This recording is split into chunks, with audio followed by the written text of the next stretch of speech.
Assalamualaikum warahmatullahi wabarakatuh. Perkenalkan, saya Dini Nurul Fitri Amada. Pada kesempatan kali ini, saya izin menyampaikan tugas kewarganegaraan terkait analisis kasus disintegrasi di Indonesia.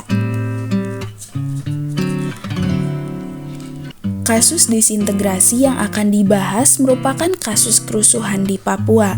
Dilansir dari media berita VOA atau Voice of America di wilayah Indonesia, bahwa pada akhir tahun 2023 sampai awal tahun 2024 kembali terjadi kerusuhan di Papua. Aksi kerusuhan ini terjadi bersamaan dengan proses pemakaman sosok Lukas NMB, Gubernur Papua sekaligus seorang tokoh adat yang dicintai oleh rakyat Papua terlepas dari kasus korupsi yang melilitnya. Lukas NMB kerap berseberangan dengan pemerintah pusat yang berada di Jakarta. Perbedaan tersebut juga yang menjadi representasi dari akar konflik dan kekerasan di Papua. Lukas NMB adalah sosok yang pro terhadap rakyat Papua. Oleh karena itu, rakyat Papua merasa sangat kehilangan atas kematian Lukas NMB. Hal tersebut berujung pada pembakaran di beberapa wilayah Papua dan meninggalnya salah satu rakyat Papua, yaitu Daud Bano, pasca pertikaiannya dengan salah satu anggota TNI yang diduga diikuti aksi kekerasan balasan.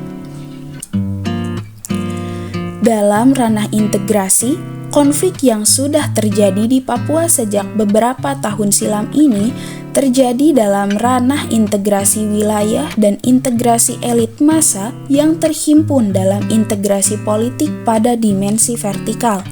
Hal ini dikarenakan semua konflik yang terjadi di Papua berawal sejak program transmigrasi yang dijalankan di era Presiden Soeharto pada tahun 1974, di mana transmigran dikirim ke Papua dan merampas tanah adat sebagai lokasinya. Warga asli tentu telah melakukan penolakan dan menuntut adanya ganti rugi atas hal tersebut, namun usaha mereka tak kunjung membuahkan hasil.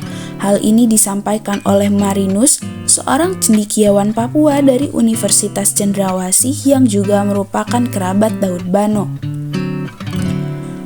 Adapun faktor-faktor lain yang mempengaruhi disintegrasi di Papua adalah sebagai berikut. Yang pertama, hilangnya sosok pemimpin yang dipercaya oleh masyarakat Papua, yaitu Lukas NMB yang merupakan sosok pro terhadap Papua. Lalu yang kedua, adanya perbedaan pendapat antara Jakarta dengan Papua, di mana rakyat Papua menginginkan untuk mengedepankan solusi yang bermartabat dan damai yang dihadirkan dengan keadilan. Sedangkan pemerintah pusat di Jakarta melakukan pendekatan keamanan dengan mengirimkan TNI Polri untuk melawan TPNPB, yaitu Tentara Pembebasan Papua Barat. Yang ketiga, adanya persoalan-persoalan masa lalu yang tidak diselesaikan seperti sengketa tanah adat pada zaman pemerintahan Soeharto, Undang-Undang Otsus Papua, pemekaran wilayah, pelanggaran HAM berat seperti kasus Intan Jaya, Wasior, Wamena, dan persoalan-persoalan lainnya. Yang keempat, tingginya tingkat ketidakpercayaan masyarakat Papua terhadap pemerintah pusat yang merupakan respon dari pengabaian suara masyarakat Papua dalam berbagai kebijakan proses pemerintah. Berdasarkan pemaparan sebelumnya, dapat kita lihat inti dari permasalahan-permasalahan yang terjadi dapat dicari alternatif penyelesaiannya sebagai berikut. Yang pertama, mengembalikan kepercayaan masyarakat Papua terhadap pemerintah pusat dengan menemukan satu suara pasti yang menjadi titik tengah antara masyarakat Papua dengan pemerintah, sehingga masyarakat Papua dapat kembali bergabung karena adanya nilai-nilai fundamental yang dijadikan rujukan bersama. Yang kedua, melakukan diskusi mengenai keinginan rakyat Papua terkait penyelesaian masalah. Hal ini juga masih berkaitan dengan mengembalikan kepercayaan masyarakat Papua terhadap pemerintah pusat. Yang ketiga, memaksimalkan kunjungan presiden dengan fokus terlebih dahulu pada perlindungan dan penegakan HAM, bukan pada aspek pembangunan infrastruktur seperti kunjungan-kunjungan yang sudah dilakukan sebelumnya. Sumber dari berita ini dapat diakses pada link berikut dengan headline berita "Kekerasan di Papua, Akhir Tahun Kelam, Awal Tahun Muram".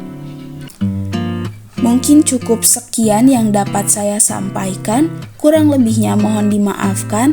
Terima kasih dan wassalamualaikum warahmatullahi wabarakatuh.